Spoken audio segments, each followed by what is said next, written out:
I still also think that for a high quality, fulfilling life, it takes courage. I think, for me. We would use a different word. We would say it takes alignment, and it takes reaching for the resonance of that source. It takes conscious coupling of yourself in your physical human form with that larger part of you. But it takes a conscious awareness of that and willingness to do that. And in some cases, when you live in a world that for the most part doesn't get that, it might take courage, because you stand out when you know things that others don't know they know. Sometimes I get very negative responses from those people. From that, I mean, I'll see things that it just does not make sense to them, and so it's just not. I don't get a good response from others. Well, you get better at knowing when to say what. In other words, to try to give someone information that they're not vibrationally up to speed with is awkward to everyone involved. In other words, it just never works out. And so being sensitive, not just to where you are, but you see, when you've tended to your grid, when you acknowledge that you are a teacher and an uplifter, and that you would like them to have the benefit of what you know, and so you have tended to your grid, then the timing of your inspiration is always just right. You don't say things to someone who's not ready, and you don't say something that they're not ready for. You say what they are ready for. In other words, inspiration is all about that. The greatest benefit that you have in connecting with that broader perspective is that broader perspective is broader perspective. That broader perspective has broader view. That broader perspective knows who you are and where you are in relationship with the teacher that you are, and knows who they are and where they are in relationship to the student that they are, and will put you together in the most appropriate of times. But if you are trying to motivate yourself rather than inspire yourself, then your timing could very well be off.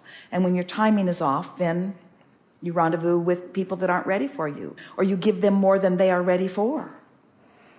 In the early days when Esther was first receiving us, she had many other dimensional experiences that she was not ready to talk with other people about, because she knew that there are people who are locked up for having experiences that are unusual. And in those days, it was not in every television commercial like it is today. In those days, every writer in Hollywood was not reading the books. In other words, in those days, they were fewer who were understanding. And so she said to us one night, Jerry was sleeping, and she said, "All right, Abraham, I want to see you." And we said, teasing her, "Of course you do. That's why your eyes are clenched so tightly closed. You are afraid that you might see us." Because Esther had already begun to experience a wonderful relationship, but she didn't know how to define it. She only knew it from the words that were expressed through her, and then in listening back, it began to make more and more sense to her, as it does to many of you. But she could not define it. And so we said, "Open your eyes and see us." And she was reluctant to do it because she did not want us to freak her out. She wanted it to still feel all right, and she wasn't sure if she saw something. She's been to far too many movies. She wasn't sure how she would feel. Finally, she opened her eyes, and she saw a bedroom full of fireflies. So many she could not count them. Everywhere, in constant motion. And then they all gathered together in the corner, so bright she could not look into it, and then dispersed into several bright lights around the room, and then back into fireflies. And we said, "You have interpreted us accurately, because we are energy." In other words, you did not make us into something that others would receive in a more palatable way. You did not stand us at the foot of your bed. You did not create us or recreate us through the image that someone else had supplied. You translated us in the pureness that is us into a reality that made sense to you. Each of you has your individual experiences. So then one day, it was about this time of year, Esther answers the telephone, and it's a radio show in California. Drive time radio. It's Halloween, and we need a spook.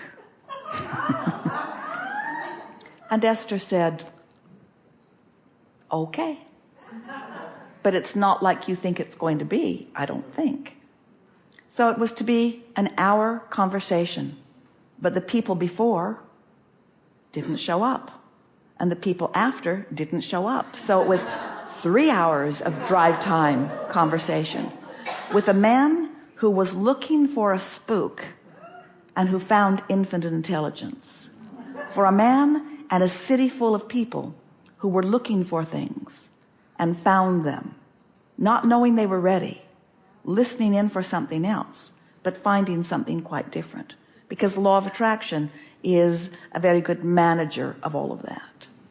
So when you stop worrying about who's ready, and you trust that law of attraction will bring those who are, and you put your attention upon the only thing that matters, your readiness and your willingness.